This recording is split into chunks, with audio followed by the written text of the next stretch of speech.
Good morning, guys. Welcome to AMRS Indore. It's your textbook in English for class 10th, first slide. Chapter first poem. Okay, dust of snow. Okay snow पता है ना आपको, बर्फ होता है, बर्फ की धूल जिसको हम कह सकते हैं। इसका पोएम का टाइटल है बेटा ये। ओके, तो हम इस पोएम को पढ़ेंगे। इसके पोइट का नाम जो है, it's poet Robert Frost. Okay, तो रॉबर्ट फ्रॉस्ट जो है, ये जो है हमारे अमेरिकन पोइट है।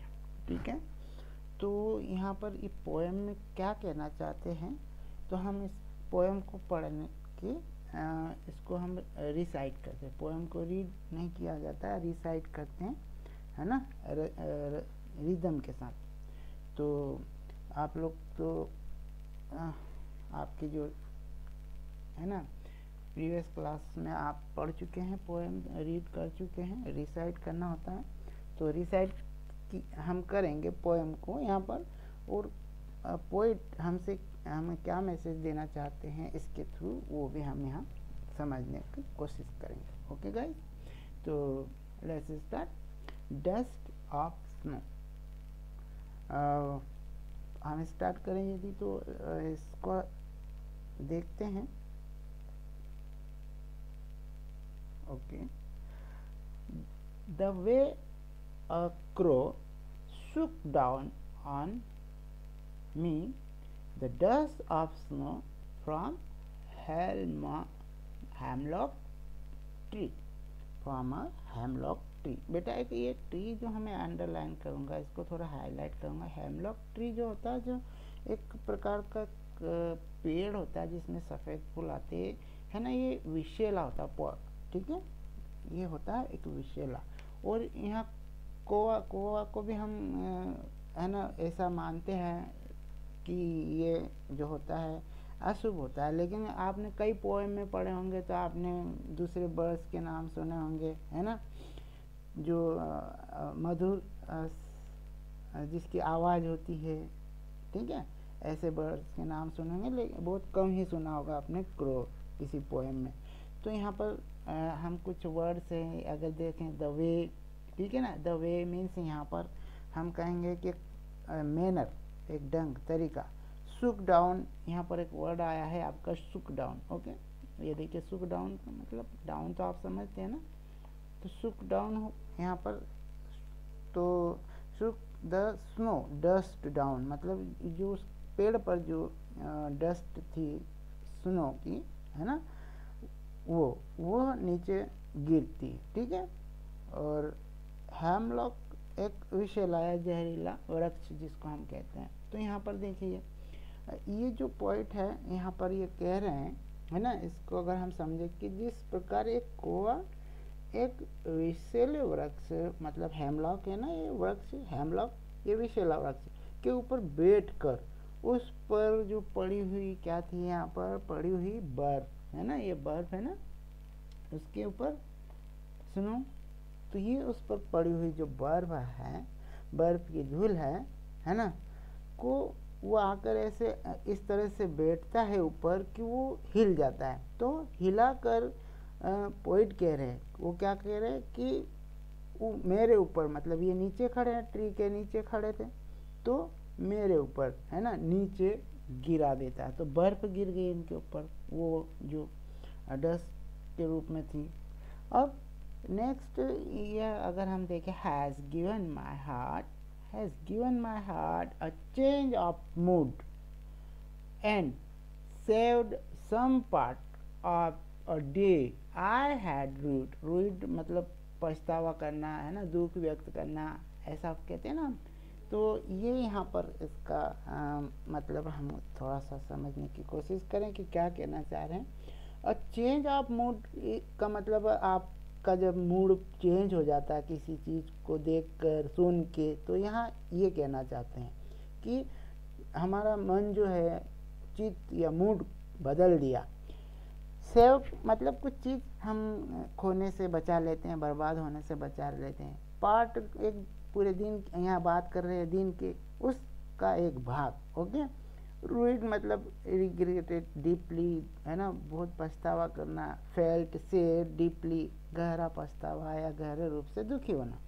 तो यहाँ पर जो पोइट है वो ये कह रहे हैं कि उसके उसके मतलब उस कौवे के हैं बेटा, उस कौवे के इस काम ने उसके दिल और चित्त को बदल कर रख दिया, चेंज कर दिया। ठीक है बेटा, बर्फ के फोक मतलब वही जो बर्फ का जो धूल था वो, है ना, उसके ऊपर गिरने की इस घटना ने, उसके ऊपर गिरने की इस घटना ने यह एहसास करा दिया कवि को कि बेटा कि आखिरकार जिस दिन के पूरी तरह से बर्बाद होने का, मतलब वो ऐसा सोच रहा था कि मेरा पूरा दिन बर्बाद हो गया, वह गहरे रूप से पछता रहा था, पर कम से कम उस दिन के कुछ हिस्से को, क्योंकि ये पेड़ के नीचे जाके खड़ा हो गया था, पर इस बात को लेके पछता रहा था कि मेरा पूरा दिन बर्बाद हो गया, लेकिन दिन के इस कुछ भाग को, कुछ हिस्से को, है ना, उसने बर्बाद होने से बचा लिया,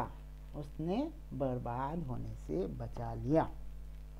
इस पोएम में ये बात हमसे कही गई है। अब जो पोएट है हमसे इसमें यह संदेश देना चाहते हैं कि हम, है ना, थिंक करें तो कैसी थिंक करें, पॉजिटिव थिंकिंग करें। नहीं तो लोग कौवे को तो वैसे अशुभ मानते हैं, और ऊपर से ये धूल, उसकी डस्ट गिर गई, है ना, पेड़ पे से कौवे ने गिरा दिया, तो इसको क्या मानते हैं हम, अशुभ मानते हैं। तो कौवे को वैसे ही अशुभ माना जाता है। तो देखिए यहाँ नीचे कुछ आपकी टेक्स्ट बुक में आपसे इससे रिलेटेड कुछ क्वेश्चन, जैसे कि this poem present a moment of, है ना, moment that seems simple but has a larger significance. पर इसका महत्व क्या है ना, लार्ज इस पोएम में। ओके, जैसे कि यहाँ का compare this other quotation from Robert Frost, उनका अदर है quotation, always a large significance, a little thing touch a large thing, ये कोटेशन इससे कंपेयर करने का। अब फिर उन्होंने एक बात कही है, इनका आंसर देने का आप कोशिश कीजिए, नहीं तो हम आपको इनके आंसर देंगे। What is a dust of snow, ये आपसे पूछा, what is a dust of snow, what does the poet has change his mood. ठीक है, हमने अभी इसमें पढ़ा भी है, how has the poet mood change, कैसे चेंज हुआ पोएट का मूड। ठीक है, क्वेश्चन नेक्स्ट है, how does Frost present nature in this poem, है ना, पोएट ने इसको कैसे प्रस्तुत किया नेचर को इस पोएम में। द फॉलोइंग क्वेश्चन में help you to think of an answer. तो आपको ये जो क्वेश्चन है ये आपको मदद करें, शायद आपको इसमें।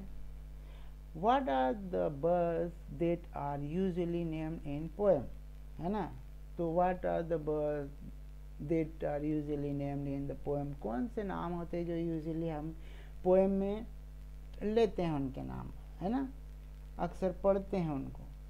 क्राउ को बहुत कम, rare. Do you think a crow is often mention in poem, है ना, ऐसा तो हम बहुत कम ही सुनते हैं। कोए का नाम, what image come to your mind when you think of a crow, है ना, आपके दिमाग में कौन सी इमेज बनती है ना, जब आप सोचते हैं कोए के बारे में। तो लोग कोए के बारे में अक्सर, है ना, उसको तो अशुभ मानते हैं, ऐसा इस प्रकार से, और बिल्कुल उसकी आवाज़ भी कैसी होती है ना, जो कि हमें अच्छी नहीं लगती है, और उसके बजाय आप कोयल, ठीक है, वह। अब again what is a hemlock tree, hemlock tree क्या भाई, हमने इसकी बात की थी ना, आपको पोएम में समझाया था कि एक धतूरा है जिसको जो विशेला पौधा कहते हैं, विशेला पेड़ कहते हैं। ठीक है, why doesn't the poet write about more beautiful, ठीक है, इन्वर्टेड में लिखा है, ट्री सस मेपल, ठीक है, मेपल की ट्री होती है एक, जिसको हम द्विफल कहते हैं हिंदी में, एन ओक, है ना, ओक आपने दूसरी पोएम में भी सुना होगा, ये बलूत का पेड़ होता है ओक का। अ पाइन, पाइन का पेड़ भी सुना होगा, जिसको हम क्या कहते हैं हिंदी में, देवदार का पेड़ या चीड़ का पेड़। ओके, व्हाट डू यू, है ना, what do the क्रॉ and hemlock represent, Joy और सोरो। तो यहाँ पर जॉय या सोरो प्रेजेंट कर रहे क्या, what does the dust of snow that the crow shakes of hemlock tree is stand for. तो हेमलॉक ट्री पे से उसने उसको गिराया था। Have there been time when you felt depress और होपलेस, है ना, कभी आपके जीवन में भी ऐसा समय आया है ना, कभी हुआ जब आप डिप्रेस हुए हो, होपलेस हुए हो। Have you experience a similar moment that change your mood that day. कोई ऐसा एक्सपीरियंस है इसके जैसा जो पोएम में हमारी था, जिसमें आपका मूड चेंज हो गया हो, तो आप लोग क्लास में शेयर कीजिए उसको। ओके गाइस, तो ये कुछ क्वेश्चन है, आप इनके आंसर है ना, try to give answer, otherwise I will send to you. Next poem है हमारे पास, एक और है, दो पोएम है इसमें, फायर एंड आइस, दोनों, है ना। आप दोनों चीज़ दिमाग में आती है तो दोनों अपोजिट है, एक फायर है एक आइस है ना। तो देखिए अब इसके बारे में क्या है, हमसे क्या कहते हैं पोइट जो है वो ये तो fire and ice. Okay guys, तो हम यहाँ देखते हैं कि फायर जो है और आइस दोनों ही अलग अलग चीज़ें हैं यहाँ पर। तो ये इसके रॉबर्ट फ्रॉस्ट पोइट हैं इसके, है ना। तो ये इसमें हमसे देखिए, इसमें भी हम इसका जो पोएम है वो रिसाइट करते हैं, ठीक है ना। तो यहाँ पर है सम से, मतलब कुछ लोग, ऐसा है ना, सम से मतलब कुछ लोग कहते हैं, ठीक है। Some say the world will end in fire, some say in ice, ठीक है, और कुछ कहते हैं आइस का। तो यहाँ पर इस संसार का अंत अवश्य होगा, लेकिन कैसे, कुछ लोग कहते हैं कि इस संसार का अंत अग्नि के रूप में होगा, अग्नि के गोले से होगा। कुछ मतलब दूसरे सम से, है ना, कुछ कहते हैं कि संसार का अंत बर्फ में होगा या बर्फ से होगा, ऐसा कह रहे पोइट, है ना। आप देखिए किस प्रकार से हमको बताने की कोशिश कर रहे हैं। फिर from what have, from what I have tasted of desire, I hold with those who favor fire, ठीक है। ये कह रहे हैं कि मैं उनके साथ हूँ जो बात कर रहे हैं किसकी, फायर की, ठीक है। तो ये कह रहे हैं अब हमसे यहाँ पर कि उसने मतलब उसने, है ना, from what I have tested a desire, तो ये कह रहे हैं ना, तो उसने वासना इच्छा का स्वाद चखा है। कवि जो है वो कह रहे उग्र भावनाओं को व्याप्त कर रहे अपनी, वह अपने अनुभव के अनुसार, मतलब यहाँ कह रहे ना from what I have tested of desire, अपने अनुभव के अनुसार, ठीक है। पॉइंट कह रहे हैं अनुभव के अनुसार, कह रहे हैं कि वह उन लोगों के साथ खड़ा है, आई होल्ड विद दोज, उन लोगों के साथ खड़ा है, इस संसार का अंत अग्नि के रूप में होगा। जो ये कहते हैं कि इस संसार का जो अंत है अग्नि के रूप में होगा। ओके, बट तो यहाँ पर जैसे कि ये वर्ड है कुछ, सम का मतलब कुछ लोग, एंड इन फायर, इसका अंत कैसे होगा, आग के, है ना, गोले में होगा। आइस, इन आइस मतलब यह संसार जम जाएगा या इसमें बर्फ में इसका अंत हो जाएगा, अंत, है ना, बर्फ के कारण। From what I have tested, मेरे अनुभव के अनुसार। टेस्टेड द डिजायर का मतलब है जो कि हम, हमारा जो डिजायर होती, इच्छा होती, प्रेम होता है ना, प्रेम में वासना और इच्छाओं का अनुभव करना। डिजायर मतलब अपनी इच्छाएं को अनुभव करना। ओके, होल्ड विद दोज, उन लोगों के साथ खड़ा हूँ। फेवर मतलब उनके समर्थन में खड़ा हूँ। यहाँ इन शब्दों का मतलब ये निकलता है। अब नेक्स्ट हम but if I had to perish twice, perish का मतलब बेटा यहाँ पर नष्ट होना, ठीक है। प्राइस का मतलब यहाँ मैं इसको हाईलाइट कर रहा हूँ, इसका मतलब है नष्ट होना। यदि ये 2 बार नष्ट होता है, ठीक है, इसका मतलब प्राइस ट्वाइस मतलब 2 बार नष्ट होना।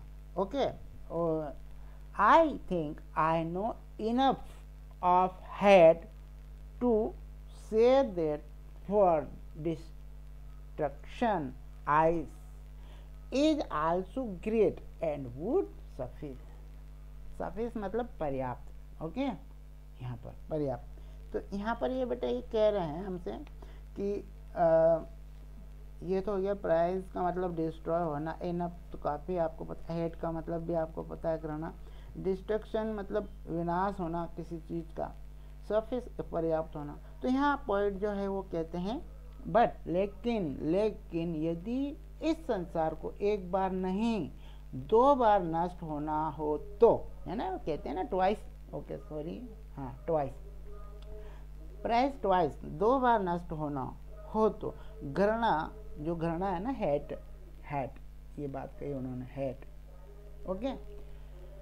ओके हेट घृणा, तो इस तरह के विनाश के लिए पर्याप्त है, इस तरह के विनाश के लिए पर्याप्त है। देखिए घृणा, हम बात कर रहे थे फायर की, आइस की, अब आ गया बात यदि 2 बार नष्ट होना है इस चीज़ को, तो इस प्रकार की चीज़ के लिए, इस तरह के विनाश के लिए पर्याप्त है घृणा। कवि सोचता है, ठीक है, to say that for destruction ice is also great and would suffice. तो अब कवि सोचता है कि उसने इस संसार में काफ़ी घृणा को देखा, अनुभव किया, ठीक है। अब बात हो रही मानव भावनाओं के, मानव भावनाओं से शून्य, है ना, ठंडी आइस, तार्किकता केवल घृणा ही पैदा करती है। ये पॉइंट ऐसा हमको मैसेज देना चाहते कि मानव भावनाओं से शून्य जो होता है, ठीक है, ठंडी तार्किकता केवल घृणा ही पैदा करती है, ठीक। घृणा से उत्पन्न ठंडी सोच, है ना, घृणा, लोग आपस में घृणा करते हैं ना, हेट टू ईच अदर, तो वो ये बताना चाह रहे जो है पोएट हमसे कहते हैं कि घृणा से उत्पन्न ठंडी सोच भी संसार को बर्फीले विनाश की ओर ले जाने के लिए काफ़ी है, ठीक है। किधर?